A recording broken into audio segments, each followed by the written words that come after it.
Hey you guys, this is Professor Vitt, and welcome to Module 6. This is our last module. It's due February the 7th at midnight. Period. No extensions at all, unfortunately. So if it's not in by midnight, there's nothing I can do. The grades have to be done quickly, and that is the formal, scheduled, calendared termination of the course. So anything after that time, I unfortunately cannot accept. So please, I urge you, get it in ahead of time. Make sure you put your name in the packet. Okay, let's move on. You're going to read Chapter 7 in the Weird Book, and you're going to answer questions 1, 2, 4, and 5 on page 288. Here we are. What's the search formula? What's the criteria of adequacy? Blah, blah, blah, blah, blah.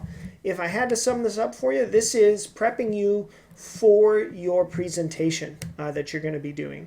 Next, you're going to watch a little episode on coincidence, and this is from a YouTube figure named Qualia Soup, and Qualia Soup gives you a general idea as to why, sort of based on probabilities, why you're going to have, I opened it up here for you, why you're going to have some amazing coincidences occur, and so it's a good video to watch.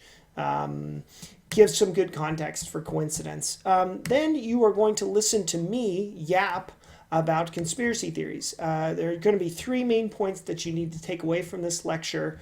And so you'll answer each one of these questions here. I don't have a minimum per word answer at this point. I trust you guys to know, what's a sufficient answer and what's not.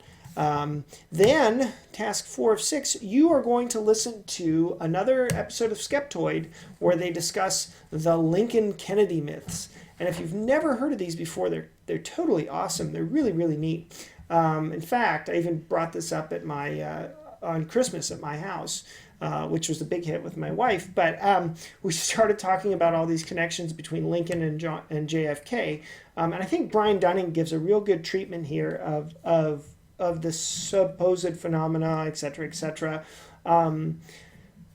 So it's worth listening to, and it will be very helpful in your analysis of a conspiracy theory and sort of how good we are at finding patterns in things, whether or not those patterns are there, very roughly. So do the Lincoln Kennedy stuff. Here I don't ask you what you think or conclude about the Lincoln Kennedy myths. Again, it's entirely up to you.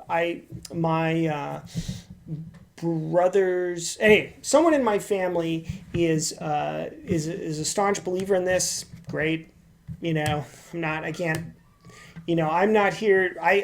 You guys have to find the truth for yourselves. You guys have to figure it out. I'm not grading you on what you think of the Lincoln Kennedy myths.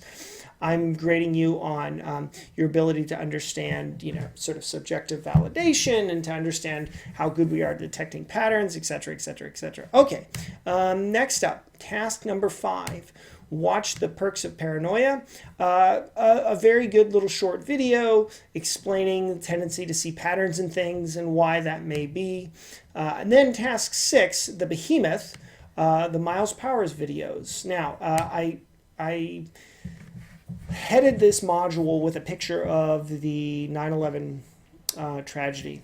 And the reason why I did is because we're going to be investigating confirmation bias and agenticity, patternicity, and proportioning evidence to belief. We're going to employ those 3 critical reasoning skills within the context of 9/11 and the 9/11 truth movement. So these videos are good. And you may not agree with Miles Power. And this is true for everything in the course, but it's especially true here. I'm not grading you on whether you think there was a 9/11 conspiracy. That's not relevant to your grade. What's relevant is that you understand both sides of the issue, and you're able to articulate arguments and criticize arguments on both sides and evaluate them. I'm not going to ask you what you believe and grade you according to that. That would be ridiculous. So answer these questions. I actually think these videos are really good. He kind of he goes to 9/11 on an anniversary and starts speaking to some conspiracy theorists on the street.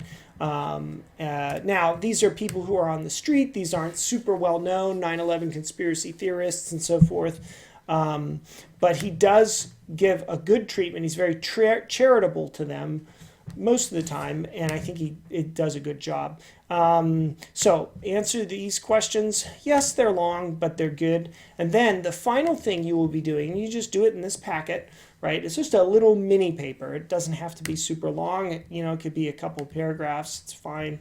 You're going to apply the CAP formula from task 3, which was my little lecture, to the 9/11 conspiracy theory. So the idea, sort of vaguely, that 9/11 was somehow an inside job, meaning it was not something that was orchestrated by operatives of Al-Qaeda or something like that. So you're going to apply these 3 principles that I talk about to the 9/11 conspiracy theory, and that will round out this packet to you. You'll do that by looking at all of this stuff in the Miles Powers videos. Okay, so that will complete your packet. Now remember, you're not done though. You still have to do your presentation this week. So good luck and get cracking.